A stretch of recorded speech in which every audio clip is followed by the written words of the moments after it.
오늘 우리가 함께 나눌 말씀은 너무나도 잘 아는 말씀인데요, 바로 오병이어 기적입니다. 예수님께서 보리떡 5개와 물고기 2마리로 5,000명을 먹이신 기적의 이야기입니다. 보리떡은 지금 말로 하면은 주먹밥입니다. 그리고 물고기는 고등어나 갈치 같은 그런 큰 물고기가 아니고요, 주먹밥을 먹으면 좀 싱거우니까 간을 맞추기 위해서 조금씩 베어 먹었던 아주 짠 멸치 같은 작은 물고기입니다. 그러니까 보리떡 5개와 물고기 2마리라 하면 한 요 정도밖에 되지 않는, 그러니까 아이의 도시락 한 그릇밖에 되지 않습니다. 근데 이걸로 5,000명을 예수님께서 먹이셨다니 정말 놀라운 기적이 아닙니까? 그런데 왜 예수님께서 이런 기적을 행하셨을까요? 1번, 2번, 제가 둘 중에 하나를 고르시면 됩니다. 1번, 예수님이 자기 능력을 과시하고 싶어서, 내가 이런 하나님의 아들이야, 이걸 보이고 싶어서 오병이어 기적을 행했다. 2번은 하루 종일 예수님의 말씀을 듣느라 아무것도 먹지 못하고 배고픈 사람들을 불쌍히 여겨서 예수님께서 이와 같은 기적을 행하셨다. 1번과 2번 중에 어디일까요? 자, 1번 손 드세요. 아무도 없네. 2번 손 드세요. 예, 2번. 네. 예수님께서 사람들을 불쌍히 여기셔서 밤이 이제 되어가고, 그리고 또 아무것도 없는 빈들이기 때문에 예수님께서 사람들을 먹이시기 위해서 오병이어 기적을 행하신 것입니다. 오늘 본문 우리 김채원 학생이 읽어준 11절 말씀을 다시 한번 화면을 보면서 읽어보겠습니다. 예수께서 떡을 가져 축사하신 후에 앉아있는 자들에게 나누어 주시고 물고기도 그렇게 그들의 원대로 주시니라. 아멘. 예수님께서는 떡과 물고기를 손에 딱 드시고 축사하셨어요. 근데 이 축사하셨다는 말의 뜻이 뭐냐? 감사했다는 뜻입니다. 그러니까 축사하셨다는 말은 감사하셨다라는 의미입니다. 그러면 예수님께서 뭘 감사하셨을까요? 보리떡 5개와 물고기 2마리를 들고 예수님께서 무엇 때문에 감사하셨을까요? 이걸 가지고 5,000명을 먹일 수 있는 기적이 나타날 것을 아시고 미리 감사하신 걸까요? 그렇지 않습니다. 우리 6절 말씀을 함께 읽어보겠습니다. 이렇게 말씀하심은 친히 어떻게 하실지를 아시고 빌립을 시험하고자 하심이라. 예수님께서는 앞으로 오병이어 기적을 자기가 행할 것을 다 아셨어요. 예수님은 다 계획이 있으셨습니다. 그런데 6절 말씀을 계속해서 보면 예수님께서 빌립을 시험하고자 이런 말씀을 하셨다고 기록되어 있습니다. 예수님께서 자기 제자인 빌립을 시험하시고 싶어서 지금 오병이어 기적을 행하고 계신다는 의미인데요, 예수님께서 빌립에게 낸 시험 문제가 무엇인지 5절 말씀에 나와 있습니다. 5절을 함께 읽어보겠습니다. 예수께서 눈을 들어 큰 무리가 자기에게로 오는 것을 보시고 빌립에게 이르시되 우리가 어디서 떡을 사서 이 사람들을 먹이겠느냐 하시니. 지난주 목요일 우리나라에는 아주 큰 시험이 있었죠? 수능이 무슨 뜻인지 아십니까? 앞에 하나 더 있어요. 대학 수학 능력 시험. 이게 무슨 뜻이냐면 대학교에 입학해서 대학교 공부를 할 수 있는 능력이 있는지 없는지를 확인하기 위해서 시험을 치는 거예요. 우리가 시험을 치다 하면 시험 치면 반드시 뭐 해야 되죠? 시험에 합격해야죠. 우리가 시험을 치면 시험에 합격해야죠. 그러면 시험을 잘 치기 위해서 뭘 해야 될까요? 네, 잘 알고 있는데 공부가 참 힘들어요. 맞아요. 시험을 잘 치기 위해서는 공부해야 돼요. 근데 공부하는 것보다 더 중요한 게 있습니다. 공부를 아무리 많이 하고 공부를 잘해도 문제를 잘못 읽으면 시험을 잘 칠 수 있습니까? 없습니까? 없어요. 공부를 아무리 많이 해도 문제가 무엇인지를 정확하게 알아야 됩니다. 초등학교 1학년 수학 문제를 하나 내겠습니다. 앞에 보세요. 초등학교 1학년 수학 문제. 준비가 안 됐네. 제가 문제를 낼게요. 사탕이 30개가 있습니다. 그 중에 23개를 먹었습니다. 남은 것은, 그런데 초등학교 1학년 학생이 뭐라고 답을 쓴 줄 아세요? 당뇨.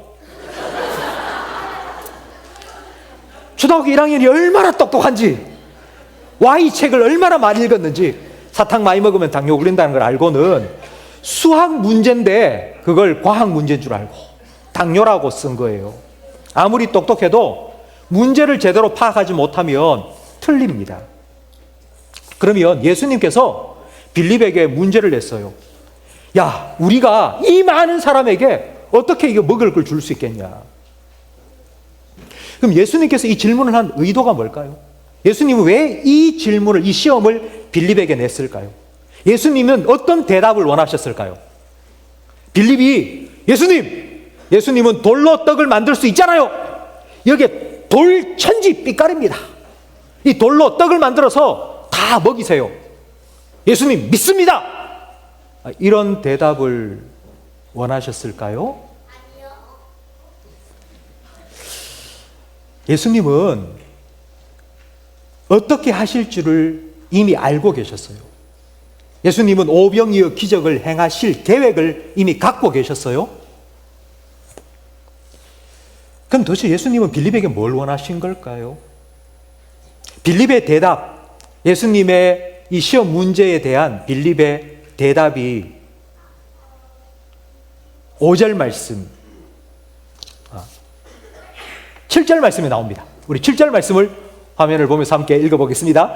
빌립이 대답하되 각 사람으로 조금씩 받게 할지라도 200데나리온의 떡이 부족하리이다. 각 사람에게 한 개씩만 준다고 해도 200데나리온이 필요하다. 200데나리온은 지금으로 하면 2천만 원이에요. 그러니까 이런 거죠. 4,000원짜리 김밥을 한 줄씩만 줘도 5천 명이니까 4,000 곱하기 5,000 하면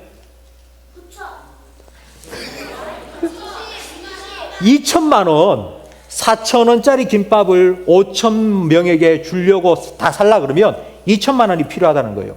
자, 이 말은 이런 거예요. 야, 5천 명을 다 먹이려면 2천만 원이 필요한데 지금 우리한테 2천만 원 있어요, 없어요? 없어요. 없어. 그러면 이거 먹일 수 있다는 말이에요, 없다는 말이에요? 없어요. 예수님, 이거 2천만 원 있어야 되는데 우리가 할 수 없어요. 라고 대답을 한 거예요. 빌립의 대답은 합격일까요, 불합격일까요?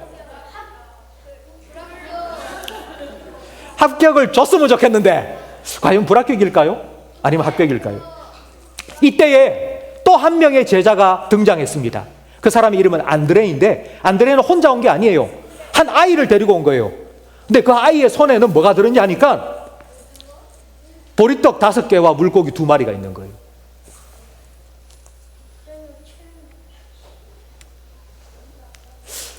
안드레는 그 아이를 데리고 예수님께 와서 예수님, 이걸로 오병이어 기적을 나타내 주세요.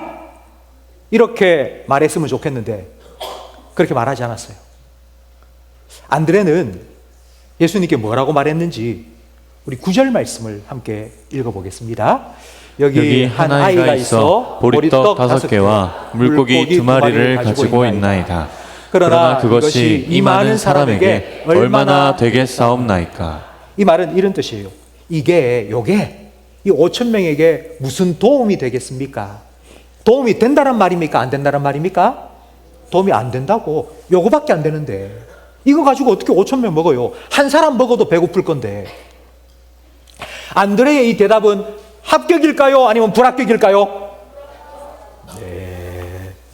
그런데 빌립과 안드레의 대답을 들은 예수님께서 어떻게 하셨는가 하면 그 보리떡 5개와 물고기 2마리를 들고는 축사하셨어요. 축사하셨다는 말은 무슨 뜻이라고 했죠? 감사하셨어요. 아니, 감사할 일입니까? 빌립과 안드레한테 야, 너 믿음이 없어. 지금까지 나하고 함께 다니면서 왜 이렇게 믿음이 없어? 예수님께서 혼내시고 빵점 처리하고 뭐 그렇게 해야 되지 않겠습니까? 근데 예수님께서 왜 하나님께 감사하셨을까요?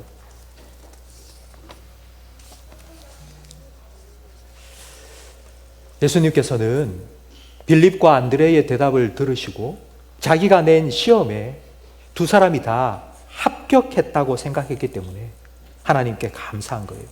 아니, 빌립의 대답이, 안드레가 한 말이 합격이라고? 이들에게 먹일 만한 음식을 살 돈이 없어요. 요만한 게 무슨 도움이 된단 말이에요. 빌립과 안드레의 말은 정말 믿음이 없는 말이었습니다. 그런데 예수님께서는 왜 그들의 대답을 들으시고는 하나님께 감사하시면서 와, 합격이라고 하셨을까요? 여러분, 예수님께서 원하신 건 믿음이 아니라는 겁니다. 아니, 목사님 무슨 말을 하세요? 교회 오면 늘 믿음 말하는데, 그럼 예수님께서 제자들에게 원하시는 게 뭐예요, 도대체?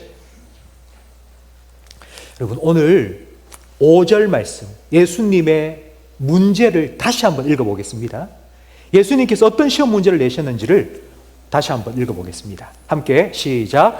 예수께서 눈을 들어 큰 무리가 자기에게로 오는 것을 보시고 빌립에게 이르시되 우리가 어디서 떡을 사서 이 사람들을 먹이겠느냐 하시니. 예수님께서 이렇게 말씀하셨습니까? 야, 너 가서 떡 사와. 너 가서 이 5,000명 먹여. 네 이 문제 해결해. 예수님께서 네가 해라. 네가 어떻게 해라. 네가 해결해라. 이렇게 말씀하셨나요? 아니죠. 뭐라고 말씀하셨어요? 누가? 우리라는 말 속에는 누가 포함되죠? 예수님도. 지금 이 말을 하고 있는 예수님도 포함되는 거예요. 우리가 어디서 이 떡을 사서 구해서 이 5,000명을 다 먹일까? 예수님께서는 빌립과 안드레에게 네가 이 문제 해결해. 네가 이 문제를 다 해결해. 네가 처리해. 라고 떠넘긴 게 아니에요. 우리 보고 문제를 풀라고 그 문제를 준 게 아니라고요. 그럼 예수님은 도대체 뭘 원하셨을까요? 예수님이 가지셨던 그 마음, 5,000명이 모여있는 그 사람들을 향해서 그들을 불쌍히 여기시고 그들을 먹이고 싶었던 그 예수님의 마음을 제자들이 알고 그 마음을 함께 갖기를 원하셨던 것입니다. 빌립의 대답을 다시 한번 생각해 볼까요? 예수님께서 우리가 어디에서 이 떡을 사서 먹일까라고 했을 때에 빌립이 이렇게 대답했죠. 이 사람들을 다 먹이려면 2천만 원이 필요해요. 4,000원짜리 김밥을 한 줄씩만 줘도 5,000명인데 2천만 원이 필요해요. 라고 계산을 한 거예요. 여러분, 계산을 했다는 말은 마음이 있다는 말입니까? 없다는 말입니까? 만약 마음이 없었다면 빌립이 뭐라고 대답했을까요? 예수님, 말도 안 되는 소리 하지 마세요. 안 돼요. 없어요. 뭐 그런 소리를 하고 있어요. 그냥 돌려보내세요. 못해요. 안 돼요. 돈이 어디 있어요?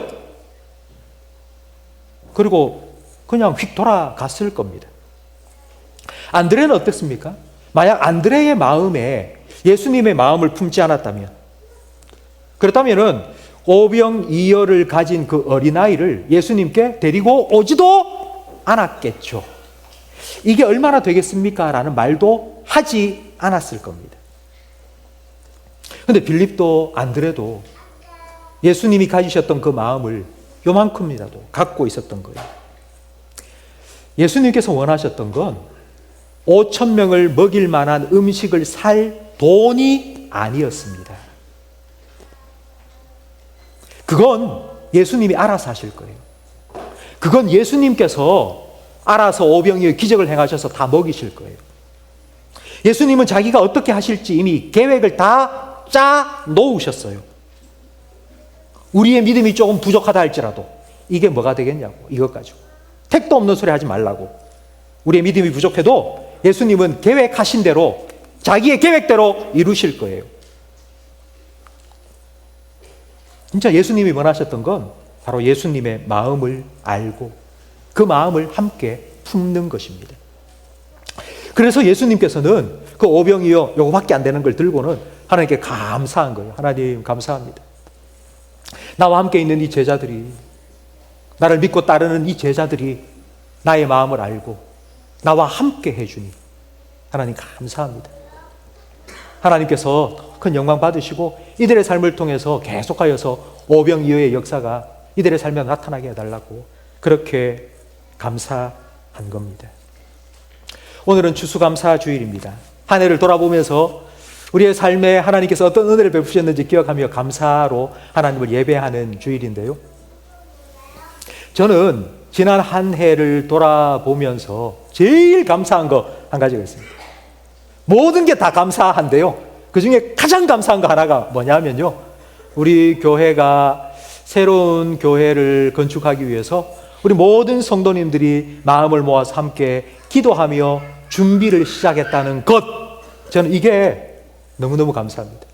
우리 교회 건축을 준비하고 있다는 얘기를 들은 우리 주변에 있는 교회 목사님들이 저한테 다 이런 말씀 하세요. 와, 목사님 참 대단합니다. 어떻게 하겠다고 생각을 했습니까? 교회의 성도들 중에 한 사람도 하지 말자라고 반대하면 그건 못하는 건데 어떻게 그걸 하겠다고 하고 성도들이 함께 기도하면서 준비를 해 나갈 수 있냐고. 제가 그 말을 들으면서 와, 진짜 이건 너무너무 대단한 일이구나. 이게 진짜 하나님의 크신 은혜구나 라는 생각을 갖게 되었습니다. 여러분, 우리 교회가 어떤 교회로 세워질지 제가 영상을 준비했는데요. 우리 오늘 유치부, 유년부, 초등부 친구들 지난주에 예배에 참석을 못했고 오늘 우리 함께 예배를 드리니까요. 지난주에 봤던 영상인데 우리 다시 한번 보도록 하겠습니다.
교회를 위해서 함께 기도해 주시는 우리 모든 성도님들께 감사드립니다. 그리고 아마 우리 성도님들 중에는 빌립과 같은 그런 생각을 가지신 분도 계실 거예요. 빌립은 계산했죠. 아, 목사님, 이거 하려면 돈이 얼마나 드는지 압니까? 우리한테 그런 돈이 어디 있습니까? 할 수 없습니다. 안 될 것 같아요. 아마 그렇게 계산을 하시는 분도 있을 겁니다. 저는 그런 분도 마음이 있기 때문에 그렇게 생각하시고 그렇게 걱정해 주신다고 저는 믿고 감사드립니다. 그리고 또 안드레처럼 우리는 가진 게 오병이어밖에 없어요. 이게 무슨 도움이 됩니까? 이게 얼마나 됩니까? 택도 없는데 라고 아마 생각하는 분도 계실 겁니다. 그러나 예수님께서 우리에게 원하시는 건 마음, 함께하는 마음이에요. 저는 교회를 지어가는 과정이 우리가 하나 되는 과정이라고 믿습니다. 아무리 큰 교회를 지어도 우리 성도들의 마음이 하나가 되지 않는다면 건물이 필요 없겠죠. 그래서 교회를 함께 세워가는 그 과정은 우리 모든 성도들이 예수님을 향해 함께 기도하면서 하나가 되어가는 과정입니다. 그래서 우리 함께 주를 향해 걸어가는 과정, 바로 그 과정을 지금 우리가 함께 시작한 것입니다. 성도 여러분, 우리의 믿음이 조금 부족하다 해도 예수님께서는 예수님이 계획하신 걸 이루실 거예요. 예수님은 다 계획을 가지고 계세요. 우리가 부족해도 예수님은 계획대로 이루실 거고요. 그리고 우리가 가진 것이 보리떡 5개와 물고기 2마리밖에 안 된다고? 그래도 예수님께서는 그걸 가지고 5,000명을 먹이시고 12바구니 남게 거두기도 하셨어요. 그렇게 하실 예수님을 우리는 믿고 그 예수님을 향하여서 함께 나아가기를 원합니다. 무엇보다도 우리가 앞에서 함께 기도문을 읽으면서 기도했죠? 여러분, 그 기도문을 여러분께서 개인적으로도 계속하여 읽으시며 기도해 주시기 바랍니다. 예수님께서 우리 기도 응답해 주실 거예요. 우리의 기도를 기쁨으로 바꾸어 주실 거고 우리의 간구를 감사로 변화시켜 주실 것입니다. 그렇게 하실 예수님을 기대하면서 함께 기도함으로 하나가 되어가는 우리 모든 성도님이 되시기를 예수님의 이름으로 축복합니다. 오늘 말씀을 생각하시면서 오늘 말씀을 가지고 만든 찬양이 있습니다. 날이 저물어 갈 때 우리 찬양 함께 하나님께 올려드리겠습니다.